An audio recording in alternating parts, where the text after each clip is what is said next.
2012 का एक ऐसा टीवी शो जो सिर्फ एक नॉर्मल टीवी शो नहीं था, वो हम सब के बचपन का एक इमोशन था। शाम को दोस्तों के साथ खेल के घर वापस आना और टीवी ऑन करके देखना बालवीर। बालवीर एक ऐसा सुपर हीरो जो ना मार्वल का था ना डीसी का, बट इंडिया के बच्चों के लिए वो एक असली सुपर हीरो था। उसका उड़ना, उसके पावर्स, परी लोग और वो आइकॉनिक डायलॉग, खुश रहो रानी परी खुश रहो नटखट परी खुश रहो सब खुश रहो। ये आइकॉनिक डायलॉग आप तो मिस जरूर करते होंगे ना। ये शो बहुत ही कम समय में इंडिया का मोस्ट लव्ड और पॉपुलर शो बना, बट समय के साथ साथ इसने अपना डाउनफॉल भी देखा। धीरे धीरे जो शो हमारे बचपन का पार्ट था और जो सोनी सब का टॉप का शो था, तारक मेहता का उल्टा चश्मा के बाद वो नीचे गिरने लगा। आखिर उस शो के साथ क्या हुआ? क्या स्टोरी टेलिंग फीकी पड़ गई या एक्टर्स या ओटीटी में शिफ्ट करना मेकर्स को भारी पड़ गया? ऐसे और भी रीजंस है जिनको आप सुनोगे ना तो आप बहुत ज्यादा शॉक हो जाओगे। और आज के वीडियो में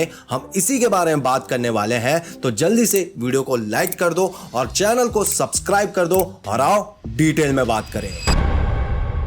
2012 ये वो साल था जहां हमको बालवीर पहली बार इंडियन टीवी में देखने को मिला था। यूं तो इंडिया के काफी सारे सुपर हीरो वाले शोज हमको देखने को मिले हैं, बट बालवीर की बात कुछ और ही थी। बालवीर की स्टोरी और कॉन्सेप्ट बहुत ही ज्यादा यूनिक थी, जिसके कारण ये बहुत ही कम समय में लोगों के बीच में पॉपुलर हो गया। इस शो को यूं तो बच्चों के लिए बनाया गया था, बट जिस तरीके से इस शो की स्टोरी थी, कास्टिंग थी, ये हर उम्र के लोगों के बीच में पॉपुलर हुआ और हर घर में लोग जो है पूरे फैमिली के साथ बैठ के इस शो को देखते थे। शो का जो कॉन्सेप्ट था वो था गुड वर्सेस इविल। तीन लोग हैं, एक पृथ्वी लोग जहां पे नॉर्मल लोग रहते हैं, दूसरा परी लोग जहां पे परियां रहती हैं और तीसरा भयंकर लोग जहां पे बुरे लोग रहते हैं। यूं तो हर लोग की कोई ना कोई एक यूनिक कहानी थी। फॉर एग्जांपल पृथ्वी लोग का ले लो, एक ऐसी फैमिली जो सच्चाई और अच्छाई का साथ देती थी। यूं तो काफी सारे प्रॉब्लम्स उनको फेस करने पड़ते थे, बट यहाँ पे उनके बच्चों को भी स्कूल में कुछ प्रॉब्लम फेस करने पड़ते थे। एक व्यक्ति जो स्कूल में हर बच्चों को परेशान करता था, भाई का नाम याद है ना तो कॉमेंट में जरूर लिख देना। और ऐसे लोगों से बचाने के लिए बालवीर की एंट्री होती है। बालवीर इंडियन टीवी में बहुत ज्यादा पॉपुलर हुआ और इस शो में जितने भी लोगों ने काम किया उन सबको एक लॉयल फैन बेस भी मिला। ये शो सोनी सब का एक टॉप का शो था, इतना टॉप का शो था कि अगर आप इनका अभी भी यूट्यूब देखोगे ना तो तारक मेहता के उल्टा चश्मा के बाद सबसे ज्यादा व्यूज आपको बालवीर की ही देखने को मिल जाएंगे। 2012 से 2016 ये बालवीर का गोल्डन पीरियड माना जाता है, क्योंकि इसी दौरान सीजन 1 आया था और 1111 एपिसोड के साथ साथ ये 2016 में खत्म हो जाता है। बालवीर इतना ज्यादा पॉपुलर हुआ कि सीजन 1 खत्म होने के बाद फैंस जो है वो सीजन 2 का डिमांड करने लगे और मेकर्स ने भी उनके डिमांड को पूरा किया और वो लेके आते हैं बालवीर रिटर्न्स।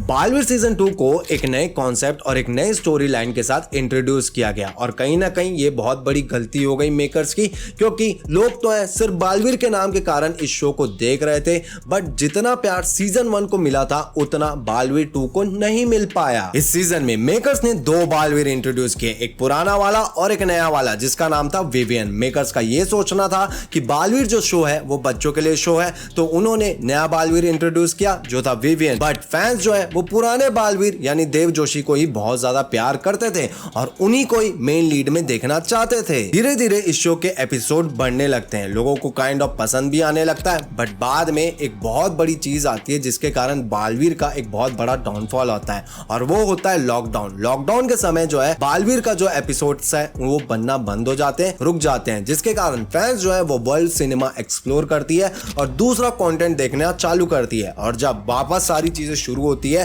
तो बहुत सारे जो फैंस थे वो काइंड ऑफ बालवीर देखना बंद कर दिए। यूं तो जो लॉयल फैंस थे वो आए और बालवीर की स्टोरी को कंटिन्यू देखना शुरू किया, बट जितने फैंस वापस आए थे मेकर्स के लिए शायद वो काफी नहीं थे और कुछ ऐसा हुआ जो कोई बालवीर फैन ने नहीं सोचा होगा। 364 एपिसोड आता है जो बालवीर सीजन 2 का फाइनल एपिसोड होता है, जहां पे बालवीर को बिना कोई प्रॉपर एंडिंग के खत्म कर दिया जाता है। फैंस को जब एहसास हुआ कि ये फाइनल एपिसोड था तो वो बहुत सारी चीजें सोचने लग गए कि भाई बालवीर 2 को तो 20 सस्पेंस में ही छोड़ दिया गया, अब कैसे पता चलेगा कि गाल का क्या हुआ, बालवीर के परिवार के साथ क्या हुआ था। ऐसे बहुत सारे क्वेश्चंस थे जिनका आंसर नहीं दिया गया और शो को अचानक से बंद कर दिया गया और कुछ समय के बाद सीजन 3 लाया गया। जब बालवीर 3 का प्रोमो आया था बहुत सारे लोगों को पसंद आया, बहुत सारे लोगों को नहीं आया और यहीं से बात शुरू होने लग गई थी ओल्ड इज गोल्ड की, क्योंकि बालवीर 3 में वो सारी चीजें मिसिंग थी जो बालवीर को एक पॉपुलर टीवी शो बनाती थी। ना परियां थी, ना पिछले सीजन से कोई कनेक्ट था और ये भी जो सीजन था वो फ्रेश और न्यू कॉन्सेप्ट के साथ आता है। हाँ, वो बात अलग है कि मेकर्स ने भाई थोड़ी बहुत मेहनत यहाँ पे की थी, बजट हाई किया शो का, वीएफएक्स अच्छे बनाए, सेट भी अच्छा बनाया, बट जो सक्सेस वो चाहते थे ना वो सक्सेस उनको नहीं मिल रहा था और सिर्फ 104 एपिसोड के साथ बालवीर 3 को भी बंद कर दिया जाता है और फिर उसके बाद बालवीर 4 आता है। 6 मई 2024 बालवीर का चौथा सीजन आता है, बट ये सीजन टीवी में नहीं आता, ओटीटी में आता है। यहाँ पे मेकर्स ने कुछ अच्छा भी किया और वो ये था कि शो को फास्ट पेस में चलाया। उन्होंने फालतू का जो शो को लंबा खींचना, स्ट्रेच करना जो था वो बंद कर दिया। मतलब जो पहले अगर टीवी में 2 एपिसोड लग जाते वो ओटीटी में सिर्फ 1 एपिसोड में ही खत्म हो जाता था। अब कैमरा एचडी हो गए थे, बालवीर में कुछ नई नई चीजें देखने को मिल रही थी, वीएफएक्स अच्छे हो गए थे, बट अभी भी कुछ चीजें मिसिंग थी और वो क्या था पता है? फैंस का प्यार। वो फैंस का जो प्यार था वो अभी भी बालवीर को उतना नहीं मिल रहा था जितना इनके मेकर्स एक्सपेक्ट करके रखे थे और इसका one of the main reason OTT release भी हो सकता है, क्योंकि आज भी इंडिया के बहुत सारे जगहों पे लोगों के पास इंटरनेट का एक्सेस नहीं है और आज भी बहुत सारे जो लोग हैं वो टीवी में ही हर चीज देखते हैं और जिनके पास इंटरनेट था उनके पास इंटरेस्ट नहीं था देखने का शो, क्योंकि शो का स्टोरी और कॉन्सेप्ट इतना ज्यादा बदल गया था कि लोगों को अब इतना ज्यादा इंटरेस्ट नहीं आ रहा था बालवीर देखने को। और सिर्फ 56 एपिसोड्स के साथ बालवीर सीजन 4 को भी खत्म कर दिया गया। अब ग्राफ देख रहे हो ना कि कैसे बालवीर का ग्राफ जो है वो गिरा है। पहला सीजन 1111 एपिसोड, दूसरा सीजन 364 एपिसोड, तीसरा सीजन 104 एपिसोड, चौथा 56 एपिसोड। ये जो ग्राफ है वो साफ साफ दिखाता है कि बालवीर में हमको कितना बड़ा डाउनफॉल देखने को मिला था और इसके साथ साथ अभी रिसेंटली हमको बालवीर का सीजन 5 भी देखने को मिला।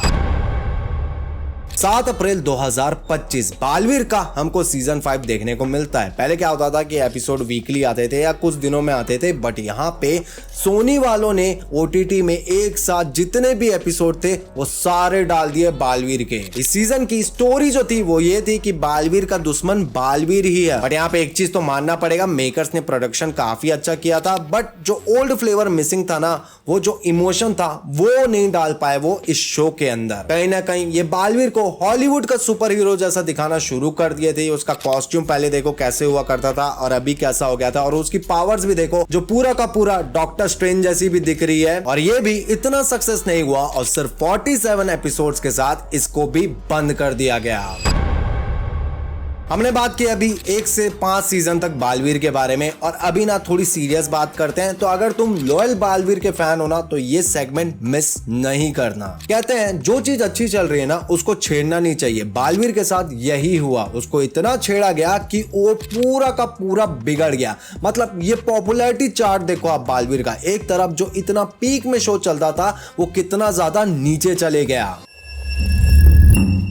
अब मैं तुमसे पूछना चाहता हूं कि बालवीर शो की सबसे बड़ी स्ट्रेंथ क्या थी? क्या सिर्फ बालवीर ही था? नहीं, बालवीर शो की सबसे बड़ी स्ट्रेंथ थी इनके और भी कैरेक्टर्स जो लोगों को बहुत ज्यादा पसंद आते थे। चाहे आप मानव के बारे में बात करो, मेहर के बारे में बात करो, मोंटू के बारे में बात करो, परियों के बारे में बात करो या भयंकर परी के बारे में बात करो। सोचो, जिन लोगों को लोग इतना ज्यादा पसंद करते थे उनको स्टोरी से गायब भी कर दिया गया। एक सीजन के बाद उनको आगे कहीं पे दिखाया ही नहीं और स्टोरी पे कहीं भी कंटिन्यूटी नहीं रखा और इसलिए फैंस ने भी कहीं ना कहीं इस शो को देखना बंद कर दिया। अब मैं आपसे एक और क्वेश्चन पूछता हूं कि आप बालवीर को क्यों सबसे ज्यादा पसंद करते थे? सीजन 1 के लिए, 2 के लिए, 3 के लिए, 4 के लिए या 5 के लिए? आप में से बहुत सारे लोगों का जो जवाब होगा वो होगा सीजन 1, क्योंकि सीजन 1 ही मेन था जिसने बालवीर को इतनी ज्यादा पॉपुलैरिटी दिलाई थी। मेकर्स ने नाम वही रखा बालवीर, वीडियो क्वालिटी को इंप्रूव किया, प्रोडक्शन बढ़ाया, बट जो इमोशन, जो फैंस का जो इमोशन था वो मेंटेन नहीं कर पाए। मुझे इनके इनके मेकर्स का समझ नहीं आता भाई। बालवीर 1 की टीआरपी नीचे गई तो उन्होंने शो को ऑफ एयर कर दिया, फैंस डिमांड करने लगे तो आप नया सीजन लेके आ गए और वो सीजन को कंटिन्यू तो रखते हैं, कहीं ना कहीं वो सीजन भी बहुत अच्छा लग रहा था फैंस को, आपने उसको भी कंटिन्यू नहीं रखा। आप 3 और सीजन लेके आते हो और उसके साथ साथ आप भाई पूरी बर्बादी कर देते हो, जिसको देख के मुझे ये लगता है कि कहीं ना कहीं ये करके ना मेकर्स ने बालवीर का जो फैन वैल्यू है ना उसको भाई बिगाड़ दिया। बालवीर जो है वो हमेशा से बच्चों का शो था, आप उसको मैच्योर ऑडियंस का शो बनाने में तुल गए, जिसको देख के कहीं ना कहीं समझ आता है कि चलो समय के साथ चलने की कोशिश कर रहे हैं, बट आपने बालवीर के सिनेमैटिक के साथ इतना बड़ा छेड़छाड़ किया जो कहीं ना कहीं उसके लिए बहुत बड़ा डाउनफॉल भी साबित हुआ। मतलब अगर आप पहले बालवीर सीजन 1 देखोगे तो भाई कितना फूलो ओलो वाला परियों वाला इतना सुंदर पॉजिटिव वाइब्स देने वाला इनका बैकग्राउंड रहता था जो अच्छा फील कराता था, अब उसको बदल के एकदम डार्क कर दिया। साथ ही साथ बालवीर का कॉस्ट्यूम, पहला जो बालवीर था वो एकदम इंडियन सुपर हीरो जैसा वाइब देता था, अब तो भाई ऐसा लगता है कि कोई गेम ऑफ थ्रोन्स का टारगेरियन है, उसका भाई आर्मर पहना के देव जोशी को खड़ा कर दिया है। और फिर बालवीर का आपने not so important love angle भी दिखाना शुरू कर दिया जो कहीं ना कहीं भाई मेरे को तो क्रिंज लगता था। और इनकी जो सबसे बड़ी गलती थी वो ये थी कि शो को ओटीटी पे ले गए। मैं जितना सुना हूं लोग कहते हैं कि गांव के बच्चों के बीच में ना बालवीर बहुत ज्यादा पॉपुलर था, और आप आज भी देखोगे ना तो गांव में बहुत सारी जगहों में इंटरनेट का उतना अच्छा एक्सेस नहीं है, लोगों के घर में टीवी है, डिश एंटीना है, बट जितना अच्छा इंटरनेट शहरों में है उतना अच्छा गांव में नहीं है। वो कैसे ओटीटी में देखते, मेकर्स ने सोचा ही नहीं, और कहीं ना कहीं बालवीर को जो है वो अच्छा विलन दे ही नहीं पा रहे थे जो उसको टक्कर दे दे। मतलब अब ये भयंकर परी को देखो जिसको समा सिकंदर जी करती थी, उनके जैसा पावरफुल और इम्पैक्टफुल विलन वो लेके ही नहीं आ पाए। आपने बालवीर में काफी सारे भयंकर परियां देखी होंगी और काफी सारे विलन्स भी देखे होंगे, बट आप मुझे बताओ इन सब में से आपको कौन याद है? सिर्फ यही वाली भयंकर परी याद होगी, क्योंकि इनका जो ऑरा था वो कुछ और ही था। और साथ ही साथ परियां, रानी परी, डूबा डूबा, ये भी जो थे वो शो में एक ऐसा फैक्टर डालते थे जो लोगों को काफी ज्यादा इंटरटेन करते थे, आपने उनको भी गायब कर दिया। और इन्हीं सारी चीजों के कारण बालवीर जो है एक बहुत बड़ी डाउनफॉल की तरफ गया। आप में से बहुत सारे लोग मुझसे एग्री करोगे कि बालवीर हमारे बचपन का एक खूबसूरत पार्ट है। आज भी उसके क्लिप्स जो है इंस्टाग्राम पे आ जाते हैं या यूट्यूब पे आ जाते हैं तो हम देखते हैं और एक स्माइल के साथ वो पुराने दिन और बचपन याद करते हैं जहां हम इस शो को देखा करते थे और अपने दोस्तों से इस शो के बारे में बात करते थे। आज के बहुत सारे लोग अगर इस शो को देखें तो शायद मजाक बनाए इसके VFX का या काफी सारी चीजों का, बट जो लोग बचपन से इस शो को देखे हैं वो जानते हैं इस शो की वैल्यू क्या थी। यस गाइस, ये रही हमारी वीडियो। अगर मुझसे कुछ मिस हो गया तो कमेंट बॉक्स जरूर बताना, और अगर हमको और भी इंडिया टीवी के सुपर हीरोज के ऊपर वीडियो बनाना चाहिए तो कमेंट में जरूर बताना। अगला टॉपिक आप कौन से सुपर हीरो में देखना चाहोगे या किस शो के बारे में देखना चाहोगे कमेंट में जरूर बताना। और हमने रिसेंटली एक वीडियो बनाया जहां हमने बात की सब टीवी की उन पॉपुलर एक्ट्रेस के बारे में कि कैसे वो एक समय में इतनी ज्यादा पॉपुलर हुई और आज वो क्या कर रही हैं। यहाँ ऊपर वीडियो आ रहा होगा तो उसको क्लिक करके जरूर देखना। ऐसे और भी इंटरेस्टिंग वीडियो आपको हमारे चैनल में देखने को मिल जाएंगे, तो इस वीडियो को लाइक कीजिएगा, चैनल को सब्सक्राइब कीजिएगा। हम मिलेंगे हमारी नेक्स्ट वीडियो में, तब तक अपना ख्याल रखें, बाय।